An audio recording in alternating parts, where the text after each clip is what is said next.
All right, have you been procrastinating on starting that app you need? Afraid you'll pick the wrong developer?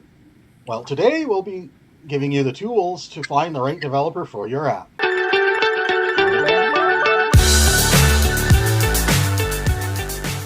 Welcome to the Radiant Business Podcast. I'm your host, Jason Ross, a web developer with over 11 years of experience in helping small and medium businesses get more leads and conversions from their website. Joining us today is co-host Samantha Zato. Hello, everyone. I'm Samantha. I'm part of Jason's team, and my role involves connecting clients with the relevant resources to strengthen their digital presence through web development. I'm also doing my master's in business, and I'm excited to be co-hosting our podcast episode today. And joining us today to help businesses learn how to find the right app developer is Rea Hailley. Hi, Jason. Thanks so much for having me. So why don't you tell people a little bit about yourself, and then we'll Absolutely. get into the meat of the issue. My name is, as you mentioned, Rea Hailley. I'm the co-founder of New Idea Machine. We are a software development agency. Unlike any other software development agency you may have come across, we're all about supporting entrepreneurs and providing a holistic services to them so they can avoid costly pitfalls and other common mistakes that are often made by founders who are not technical. Awesome. And so some of the pitfalls that we were discussing when planning this episode include, which is a big issue going on right now, is the pitfalls of using AI in your app development, as well as where it can benefit. So maybe you can talk a little bit about both of those and where you've seen people do it right, where you've seen people go wrong with it and get themselves into trouble, and the tools that you have to help people use it properly. Absolutely. So AI is advancing quickly, and there's a lot of videos on YouTube telling you that you can build your application in just a few minutes. And that's a little bit misleading. Yes, you can build a prototype using AI, but that is a prototype for a reason. So think of this kind of like a rough sketch of what you want your application to do. Now, if your application is not handling any sensitive information, such as financial records or medical information or anything else that might be sensitive, you can likely build an application and use it. You can release it into the wild and potentially have customers. But if your application touches anything like payment systems or again, medical information, financial information, or anything else that if it was leaked, you'd be mortified and it would cost you corporate trade secrets and things like that. Yeah, exactly. Then you should definitely involve an expert. You definitely should not be building that application. And as a matter of fact, we, from time to time, we have people coming to us saying, I built my app, but now I'm stuck. There's this one feature that just won't work. Will you fix it for me? And the answer is a hard no. And this is why. We found that when you take something that someone who's not technical built, it's kind of like dealing with spaghetti code. And it will take us 4 times as long to fix it, which means that the client is paying far more than they need to. So it is far more cost effective and far more speedy if we simply build the application from scratch and build it the right way, especially when you're talking about security and compliance, because that is something that needs to be addressed prior to development. And I'll give you a real life example. So somebody had built their MVP, minimum viable product, and then they thought, well, I've got that part over, and now it's time for me to look into security and compliance. At that point, because there's so many lines of code that a cybersecurity expert has to go through, it's going to cost them more than $30,000 just to do that review. But if they do it prior to development, then they might be looking at maybe $3,000, and their app is built in such a way that can actually scale with their business. So it's far more cost effective to do this ahead of time than after the fact. That is a tenfold difference. It makes a huge difference right there. And on the note of data leaks, like medical history and financial payment transaction information, like you mentioned, once that kind of trust is breached, should any leak occur, it'll be extremely tough and extremely costly to regain that trust. And have you found that that's the case in your work as well? Absolutely. You may have heard of the T-app fiasco. It's a ride-sharing program. The app was vibe coded, so somebody who is not a developer built this app using AI, knew nothing about security and compliance, and rolled it out. And they had thousands of women sign up to use this app. And of course, they had to upload their driver's license or their passport to this app. And there was a breach. And all that information was leaked to the dark web. Now, not only do these women have to worry about their personal information being out there, so there's credit fraud, but they also have to worry about their personal safety. Now, a company can never recover from a fiasco like that. It's just not worth the risk. So, of course, they're opening themselves up to lawsuits, fines, and other problems. And just even loss of customers. Oh, without a doubt. In fact, I've done research into problem. this, and stats have shown that within 6 months of a major security breach, about 60% of small and medium enterprise go out of business. Wow. Oh my gosh. So that's about roughly 28% of businesses that fail, of all businesses will fail because of a security breach. Yeah. That's taking into account the assumption that about 95% of businesses will fail within the first 5 years.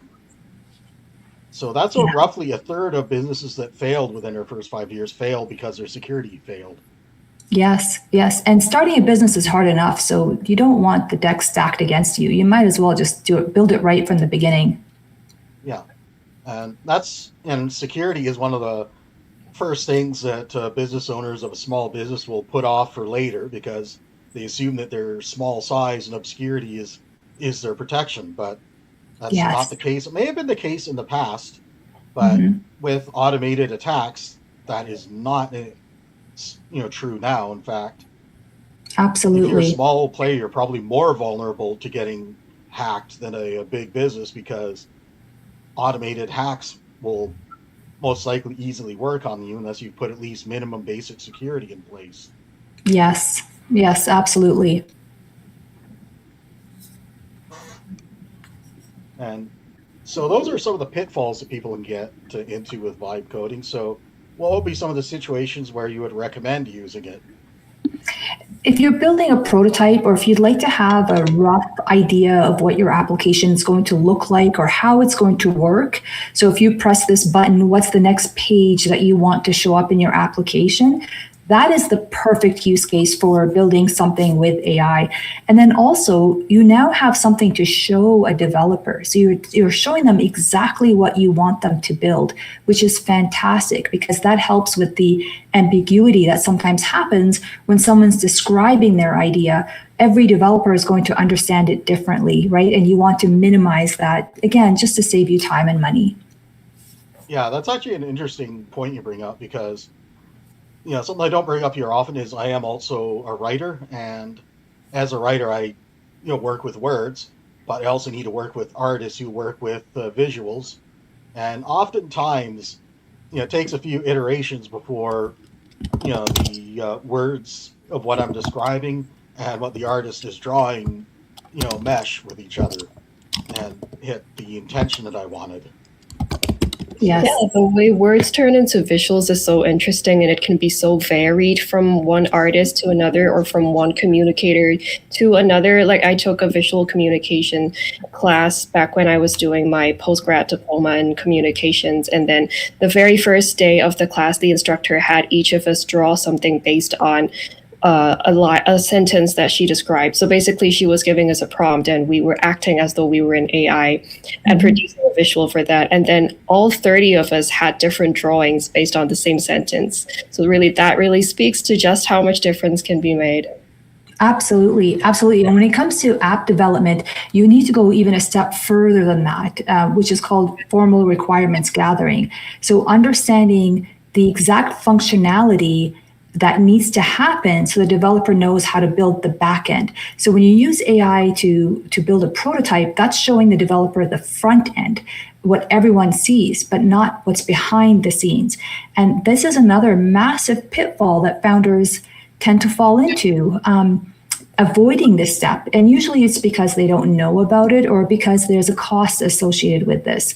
We've built a solution to bypass that, which we can touch on later, just to make it easier and more affordable for founders. But without formal technical requirements, it's like asking someone to build you a house and you're not giving them any information. Like, you're not letting them know how many bedrooms, the layout, 2 stories, 3 stories, bungalow. Nobody has an idea. And what kind of features do you want the house to have? Do you want to have automation in the house, so everything turns on, all the lights turn on and off as needed? What kind of accessories and so on. So the more detail that you have prior to building, the far better off you're going to be. Yeah, and what kind of risks are you dealing with? Are you in an area that's flood prone, storm prone, earthquake prone? Exactly. Is there a slope near your home that would be a possible landslide or avalanche risk that you need to engineer a solution to? Yes. And no one person can possibly think of all the components or possible features that an app might need. And believe it or not, that's where AI comes in. So we're utilizing AI, and we've actually built a custom tool that helps founders assess potential risk and helps them also address features that they may not have thought of. So even if they're features that they don't need to install or have developed right away, perhaps it's something that they want to build in version 2 or 3. But knowing that ahead of time, the developer can actually build with that in mind, which again saves time and money, because in the future, the developer doesn't have to go back and rebuild the app. Yeah, it's actually the same kind of thing in my profession. Building a website is, if you build a website with extendability in mind, it's a lot easier to go in later and add a new page or add a new feature. Yeah, definitely. And of course, on that note, we've talked a lot about using AI for prototyping and how that eventually needs to lead into working with a pro. So that can come into the next sphere that me as a web developer, and no doubt you as a app developer, and many of our viewers as as potential customers of ours who have perhaps hired someone to do any of these things knows, is the fear of, which is hiring the wrong person, whether it's a bad developer, someone whose skill set isn't right for your project. And what are some of the red flags that you as a buyer can spot, or questions you can ask to help bring out those red flags to know that, okay, this is not the person I want to work with? Yeah, that's everyone's biggest fear, and who can blame them, right? Like, for example, when going back to the house analogy, if I'm looking to have my roof replaced, I'll go through a lot of reviews and make the best educated guess that I can. But now imagine if I had a friend who happens to replace roofs, and he was telling me exactly what to look for. Now I'm far more likely to hire the right person than I am to hiring the wrong person.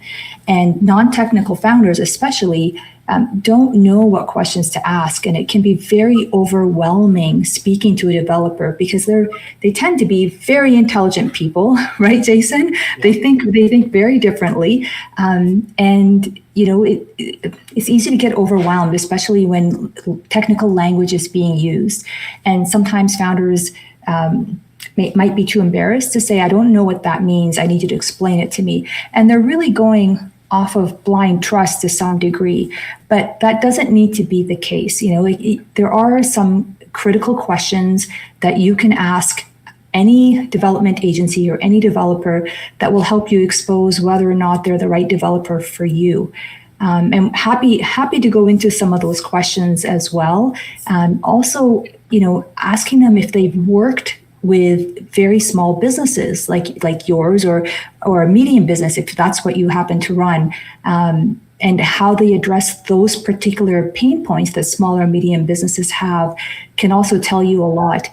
Anyone can say, we're the best, and these are the projects we worked on, which is great, but what challenges did they help the owner overcome? What pitfalls did they help them overcome?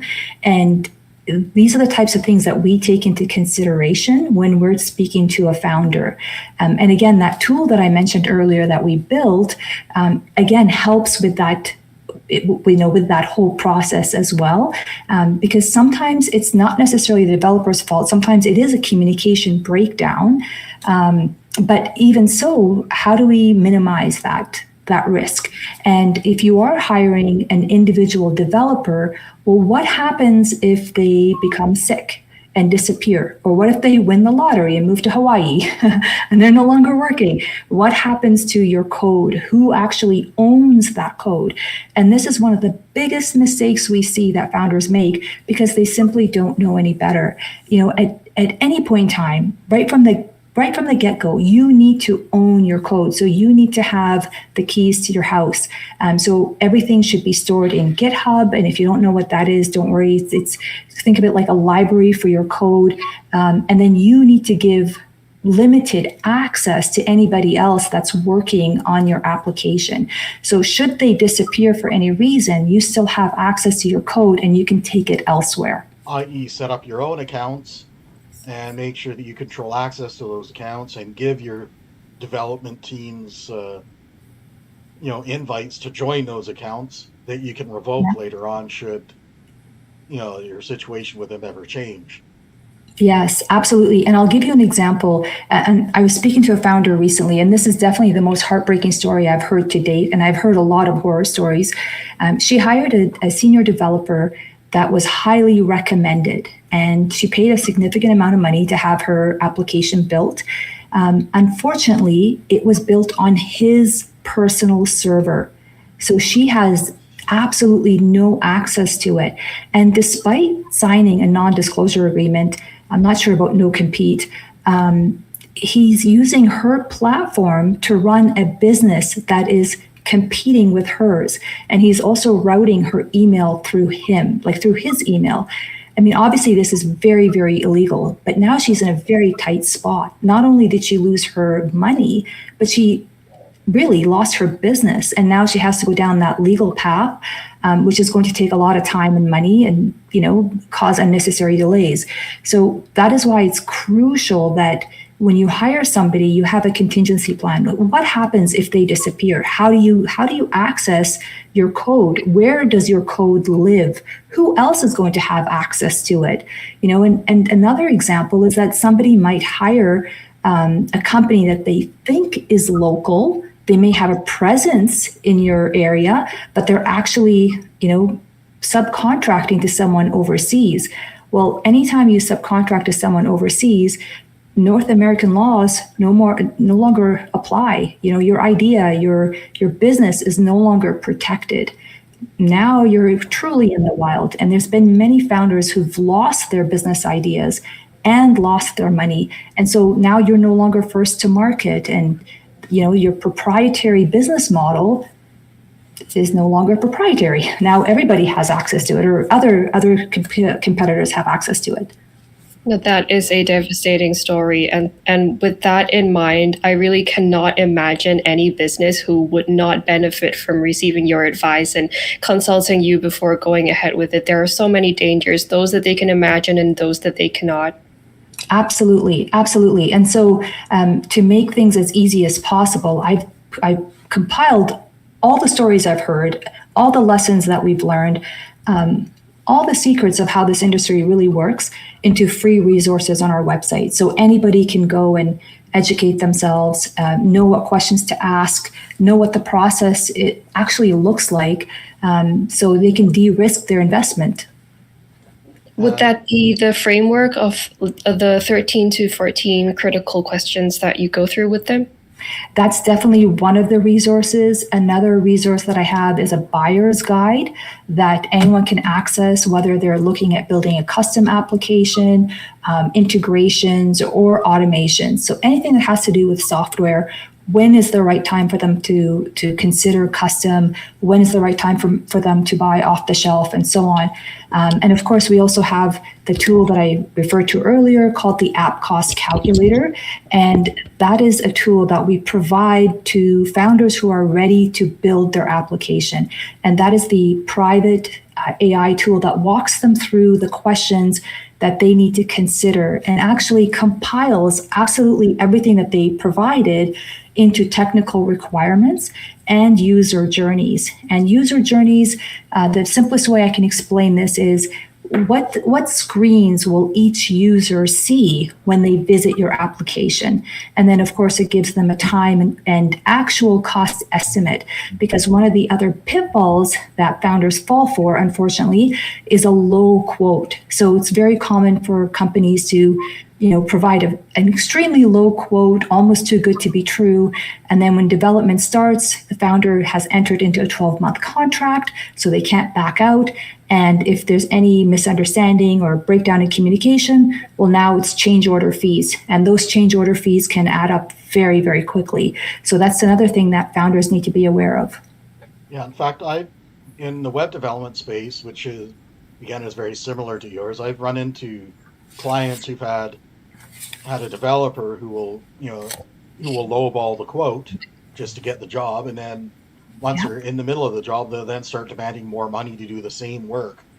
Yes. Well, I'm sure you've encountered that with your clients in the app development space as well. Yes, we have, and it is really heartbreaking, because founders, they're entrepreneurs, right? They live and breathe their business. It's part of who they are, and they usually invest quite a bit of money into developing their idea, and they usually want to do good. They're developing their idea to improve business or life for everyone else on our wonderful planet. And to have their idea held hostage is just devastating, because now if they walk away, they lose it, or they have to come up with more money just to complete it and get it out there. It's a no-win situation for them. And again, all these things can be avoided. There are little again, tips and tricks that you can apply to make sure that this doesn't happen to you. Yeah, for certain. And one of the things that I've found works for me is making sure that you've clearly defined the parameters of the project and what everybody's responsibilities are, including financial, as well as decision-making and production responsibilities. So that you have a clear outline of what's the finished product going to look like, and what's everyone supposed to be doing to contribute to it, from what are the client's fees to what is, in my case, me as a developer going to deliver to the client. So you have a clear picture of what everyone is doing and what the finished product should look like. Yes. And another two... And then stick to it as well. Yes. And another two tips that I would highly recommend is make sure that you do not enter a contract that is binding. So what I mean by that is have it so that you can walk away at any point in time, because that is your right. You should never be locked into a 12-month contract or longer. I always say, imagine you're on a date, and it's not working out. You do not want to be tied into buying this person dinner every month for the next several months. So with development, you can actually have a contract that can be stopped at any point in time for any reason. So it can be paused, or you can walk away if you choose that you don't wish to continue. That is very, very crucial to have, and you can insist on that. And I know a lot of companies refuse to do that, but doesn't mean that it's not your right. Yeah. Of course, the flip side of the coin is the scope creep, where you start asking your developer to do this one little thing, this other one little thing. Next thing you know, you've gone and doubled their workload. And because a person doesn't know how to say no, they're now, losing their shirt, at risk of going out of business just to deliver what they're promising you. And that can also be a problem, because that can lead to a trusted developer losing trust in you as a client. Yes, absolutely. So it definitely is a partnership, and it's definitely two-way. And again, if you do proper technical requirements gathering, or if you utilize that app cost calculator that I mentioned, all those potential changes should be flushed out from the beginning. And when you do that and you have all your bases covered, the likelihood of scope creep diminishes significantly. But if you change your mind and decide to add on additional features, of course the cost is going to go up. But a good developer will push back and say, that's a great idea for version 2 or version 3, because you told me your budget is X amount, and my goal is to keep you within that budget. Yes, or at the very least, let them know that that's a good idea. If you want to add this in, that's going to cost X amount of dollars extra. Either we can add it now and just accept you're going to have to increase your budget, or put it into a later version of the project or a later phase of the project. But so that way the client goes into the knowing that yes, there is an extra cost adding these extra things, and it's not just add this one little thing and and it's just always going to happen, and develops the wrong expectations. Yes, absolutely. Flexibility is needed on both sides. And also what can seem like a simple change to the client is actually time intensive for the developer. So just because it appears simple to you doesn't mean that it actually is a quick fix. And you don't know what their business model is, and the thing you're asking them to do, this one little thing, might be something that they're paying somebody else to do for them, because nobody's going to be an expert in all things. So they might have a coder that they're paying to do the actual lines of code, or a designer that's doing the design and the artwork that goes into it. And those extra hours mean that person's perhaps demanding more money from them, so their cost to deliver the project goes up. And if they don't pass that along to the client, then they're jeopardizing their own business. Definitely. And a good relationship means that everyone wins. It cannot come at the cost of the developer or the cost of the client. Everyone involved has to win. Exactly. And so what would be some tips you'd give, or that people can look out for to be able to differentiate between a developer that where you might run into trouble with versus a good developer that you can trust? Well, you touched on it, Jason. If a developer says yes to absolutely everything you say, that's a flag. A good developer will tell you what their strengths and weaknesses are. They'll tell you what they will be building and what they need to have someone else touch on. And they will push back when needed. And they will ask you questions to verify that what they're hearing from you is actually what it is that you want, but also tell you the pros and cons of each decision and each feature that you're thinking of adding on. They're not just order takers. And that's the difference between a developer that can just build you what you literally say, which I can tell you from my experience, you're not going to be happy with, versus a developer that pushes back a little bit. And I'll give you another example. This is a true story. We had a client come to us. They had invested $150,000. They had hired a local project manager, and they were not fully aware that the project manager hired a team overseas. And the dev team they had, very talented, but they were order takers. So absolutely no pushback. So when they asked for a feature, they simply did it, but did not have that feature follow through on every page of the application. So that feature existed and worked on one page, but not on other pages. So you can imagine the problem that created. And of course, unfortunately, in this case, security and compliance were completely ignored and even lied about. They were told that they were taken care of, but they were not. And a quick note on that, if a developer says that they will do security and compliance for you, run. It has to be done by an independent third party that is certified to do so, because you do not want the developer checking their own homework. You want somebody else to be checking their homework. But anyways, in this case, when the client came to us, they just had a feeling things weren't going right. They had spent a lot of money. They have gone way past the timeline that they were told they would need to have this application built. And They asked us to look under the hood, and what we saw was spaghetti code. It was a mess. Absolutely no security compliance. The logic didn't flow. It was a massive problem. And so eventually they ended up firing their team, and we had to rescue their project and try to fix what we could fix, toss out what we can't. But of course, that takes time and money, right? And that's a thing that nobody wants to waste time and money. And unfortunately, that's exactly what happened to them. So we tend to hear a lot more horror stories, and we do take on rescue projects. Of course, it's not our preference. I'd rather just educate founders on what they need to know beforehand so they don't get themselves into that pickle in the first place, which is why we're offering all these tools completely free of charge so that, there's no barrier to entry, and just build a clean build from the get-go.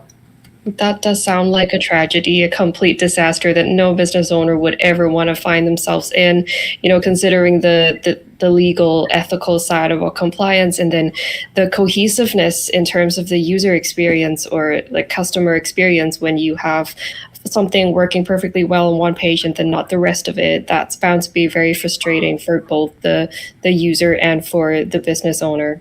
Yeah. Also, We've been doing a lot of time talking about red flags. But yeah, I agree with what you said, Samantha. But let's talk about a green flag now. And that's something that you're doing. It's something that I do in my business, which is giving people access to free resources that help in their decision-making process. So whether they go with us or go with someone else, at least whoever they're going with is someone who's going to be right for them and is going to do good work for them and deliver a positive result for them.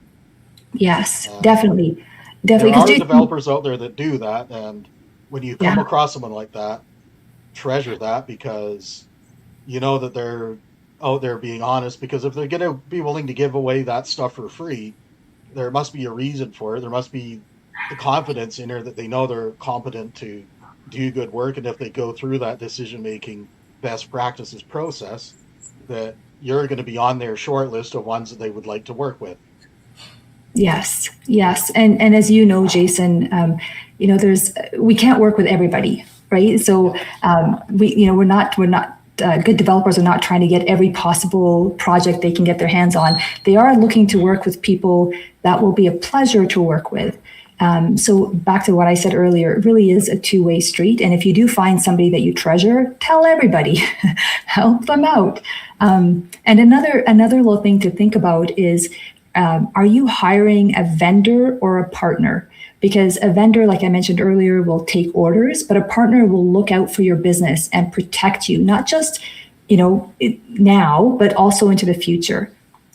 Yeah, another thing to look at is the developer you hired that, say, 6 months down the road in the middle of the project, going to suddenly start giving you referrals.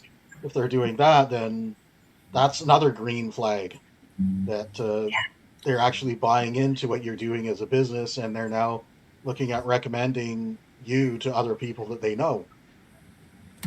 And so they're giving you their vote of confidence that, hey, you're a good client, we want to support you by offering you some of our clients or people that we know in our network. And we're willing to put our reputation, our necks on the line for you. Yeah, because they genuinely they want I think good developers and good clients want everyone to succeed. They want everyone that they work with to flourish, and why not? Yes, absolutely. And so, did you have anything else to add about red flags or green flags about your hiring process with developers? Yeah, I mean, just, common questions like, how do you handle changes? And, if I change my mind about something, or if we have to pivot, how do you handle that? And if they're getting stressed about the thought of changes, then they may not be right for you. But if they understand that, business is dynamic and the economy is changing rapidly, and yes, sometimes you have to pivot midway through. Do they have a process for that? What does that look like? How do they handle it? How do they communicate with you? And how do they handle anything else that may come up, challenges? Because it's development. Things happen. Unforeseen things do happen. So how is that communicated? How easy are they to get a hold of? And don't just rely on reviews on Google, because those can be faked. Like, take a look at, see who their actual clients are. Are they real? Do they have LinkedIn profiles? Or are they just AI generated? What are people saying about their experiences? Like, one of the things we do is focus on video testimonials, and I will link the video testimonial to the person on LinkedIn so that people see that this is, in fact, a real person that is in the ecosystem, and this is the project that they built, and this is how well it went, and potential challenges they had, or questions, or things they didn't expect. It is a process. Sometimes it doesn't go smoothly. It may not be anyone's fault. Like, again, software development, sometimes hurdles come up. But if you are able to remain calm, and that the developer has your back, you can overcome anything. But if you panic very quickly at the first sign of a challenge, then that certainly adds more stress to the situation. And it may not be needed. As long as you know that you have a good line of communication, you'll be fine. Yeah, for sure. And that's actually something I learned within the first couple of years of opening up my business, through a couple of those challenging clients that would bombard you with just add this one little thing in type clients. So I quickly learned to have a project modification process in place. Make sure they're aware that that's in place from this, from day one. That once we sign the contract, doesn't mean it's set in stone, but it does mean that we have to carefully plan out any changes that we're making, but the system is in place. So I do have a system to modify a project midstream, and I've had to use it probably on maybe like 40% of the projects, because, as you said, you're dealing with a project that's going to be lasting weeks or months. Stuff happens, things can change, a new idea can come up, or a new threat or opportunity presents itself, and you need to respond to it. Definitely. And technical problems can happen. Like, probably one of the more interesting ones that happened with me is I was doing a website for a music startup, and what happens is we're getting into the less than a week left until launch date of the project. Their website gets hacked. How did I find out about this? Because I'd installed security software that was eventually going to have a firewall up, but the firewall was still in learning mode, like analyzing the server environment, so it wasn't active yet. But its scans were active, so the scans actually detected several files had been modified. I examined the code and saw there was large blocks of encrypted code injected into the affected files, which I knew right away is a red flag. That the only reason there'd be encrypted code in those files is if it's malicious code, and the encryption is to hide the fact that it's malicious. So immediate response that was within 24 hours, I received the notification that the website had been potentially hacked.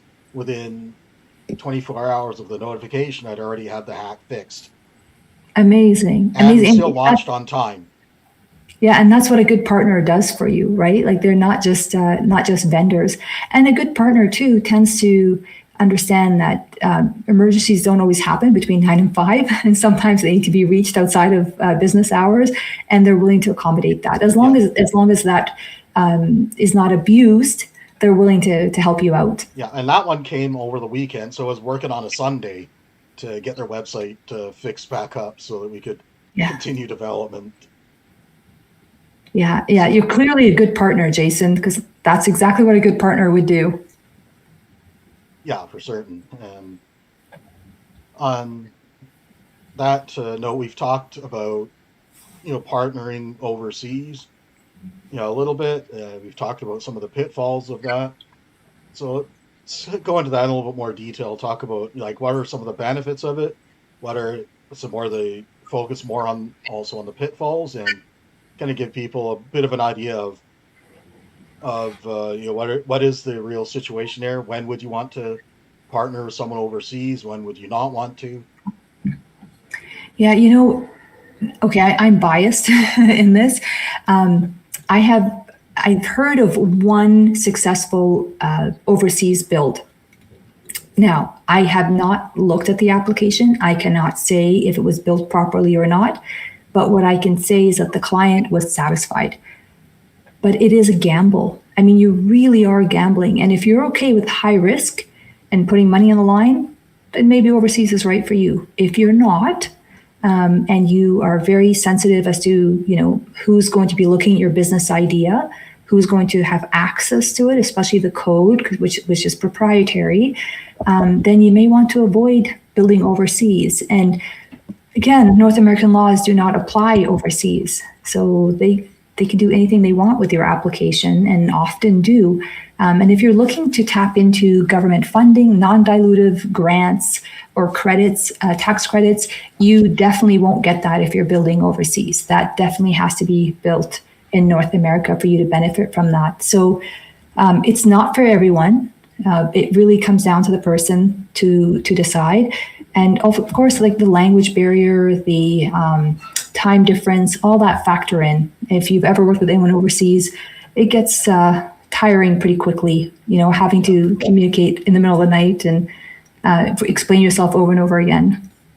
Yeah, for sure. And though also, let's say if your business happens to be located overseas, then just revise that to what's relevant to your location. So if you're in a European Union country, then domestic for you would be working within Europe, and working within North America would be overseas from your perspective. Yeah. Likewise, if you're based out of India, then domestic would be working with other Indian companies, in which case you're protected under Indian law. If you work outside of India, then then it's up to whether or not there's an international treaty between your country and the country of the developer that you're wanting to work with. And that's where the risk comes in, and that's where you want to do your homework. Is there a treaty between us that would give me protection? Definitely. If something goes wrong. And that's something where maybe consulting with a lawyer who can help you with the legal pitfalls of it could help. But that's, of course, another cost is paying for a lawyer's hourly fees to give you their opinions and recommendations on when it would be safe and where you might want to reconsider. Yes. And another tip is, before you speak about your idea or your business with anyone, just make sure that there's a non-disclosure agreement in place, just to protect you as much as possible. Non-compete is a little bit more difficult to fight in court, especially in Canada, but definitely non-disclosure agreement at minimum. Yeah, non-compete, there's like certain reasonableness tests. It has to be like reasonable for region, reasonable for time period, things like that. So, like, I don't want to give legal advice because I'm not a lawyer, but for that, I would want to bring a lawyer on as a guest to talk on that. But I mean, that's stuff you want to consult with a lawyer to make sure they get their opinion on what would be considered a reasonable, limitation, what would be considered unreasonable, what would be considered a red flag if someone's unwilling to agree to it, versus what would be considered, well, they're just being reasonable to protect themselves, so maybe back off on that one. Yeah, and that protection goes both ways, right? Like, and again, you want a situation or partnership where everyone wins. Everyone has to benefit equally. Otherwise, it's not going to work out well. Yeah. In fact, the NDAs that I typically use, the template for that is a mutual NDA where we're both agreeing to protect each other's privacy. Yes, definitely. Us as well. So, because I am a proponent of the create the win-win scenario where both you and your client win. Yeah, as it should be. Yeah, because if you want them to remain your client, they need to be getting their wins. If you want to stay in business, you need to be getting your wins. So, and as a client perspective, you want your vendors to be able to stay in business if they're good ones, so they can continue being good vendors for you. And you might want to make sure that they get their share of the win, so that so that they remain available to you. Yes. Yep. All right, awesome. So now you mentioned, some materials that you have on your website. Maybe go into that in a little bit more detail, and then let people know, how they can get a hold of you if they would like to consult with you on their app development ideas. Definitely, definitely. So if you have any questions, feel free to reach out.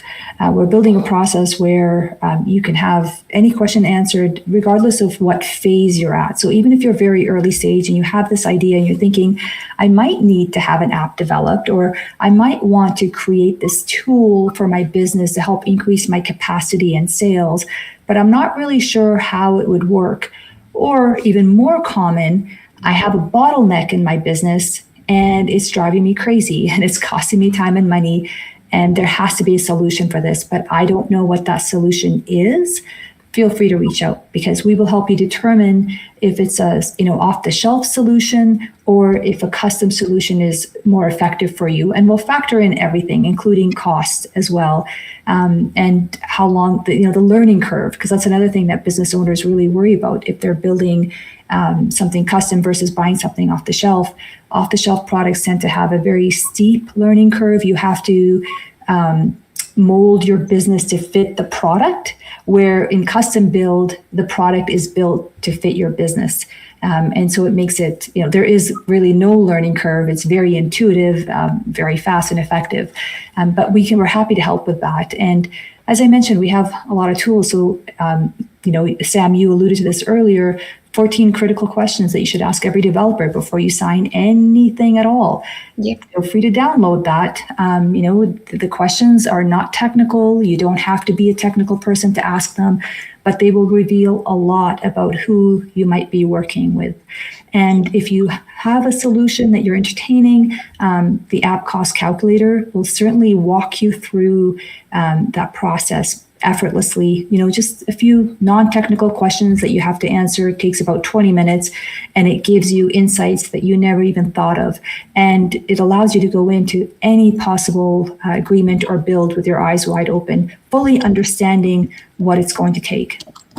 Yeah, that's critically important.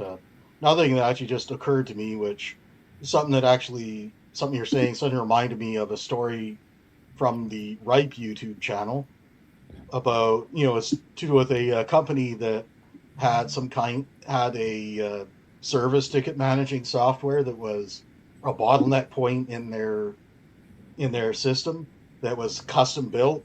The developer who'd originally built it had retired out of the company. He was gone. There was only one person in the company who had been trained in how to manage that system, and so nothing was documented. It was just all in one person's head. Yeah. And see, that's the weakest link there, because if that link breaks, and it's just a matter of time of when it breaks, not if, your business is at a standstill. And that's the thing that a good developer will address, Jason, is that they'll provide complete documentation. And now with AI, there's no excuse not to. So you need to be able to take your application, whether it's being built or has been built and in use for years, to any other developer and have them be able to pick up where the other developer left off. Yeah. And you can't do that without proper documentation. Yeah. And here's the crazy thing in that story is the one guy who knew how to keep their company system running, for their service department, kept approaching management saying, I need to train somebody else on how to run the system. I need to document the system. And they kept rejecting it. And because just like, well, it's not working right now. So there's nothing, so we don't need to spend any money on that. Yeah. What ended up happening is eventually the manager of that person's department, retired out, a new manager gets promoted in who decides they want to do everything differently, and then ends up demoting that person to a lower position where they're just dispatching. They're not responsible for running that system that sends the dispatch orders out to the dispatchers. So suddenly their whole service department shuts down overnight. And that was a pain of their own creation that they, for like a good several years, they refused to fix the problem. And then they made the problem worse by demoting and pushing the person out who was the only person that knew how to run the system in their company. Yeah, lack of foresight, for sure. That will definitely catch up with you. Yeah. So, And whether that's your own creation or you hired a bad developer that's unwilling to give you the training and the documentation, that is a huge red flag you need to address, whether it's an internal red flag or an external one or both. Yes, yes. And if anyone, if any one of your listeners, Jason, has a question about that, again, that is something that we can certainly help with. And there's never any obligation, just a complimentary consultation to help give you some direction. Yeah, and you feel free to post your questions in the comments down below, and that really does help the algorithm or even just your general feedback. And it helps us in the algorithm get this video out before in front of more people so that more people can learn how to get their app selection process done right. And second of all, feel free to get in touch with Rea. We'll have her contact info on our website in the description down below. Yeah. Thank you so much, Jason and Sam. I really appreciate the opportunity to speak to your audience. Thank you, Rea. Yeah, and it's been a pleasure having you on and sharing your stories and even being able to share similar stories in our different but similar professions. Yes. Because Yes. it really goes to show there can be a lot of crossover between different professions. In a lot of cases, and processes that work for one profession can certainly be adapted to work for another similar profession as well. Yeah. So it's great having you on, and make sure to give the video a good old thumbs up to let us know that you're getting value out of it. Again, leave us a comment down below. If you're on Rumble, give us a follow so that you'll get notified of our uploads. Rumble is very good at that, pushing out notifications. So make sure you take that extra little step. And, remember, you're awesome. So shine your awesomeness for the world, and we'll see you all in the next episode. Bye for now.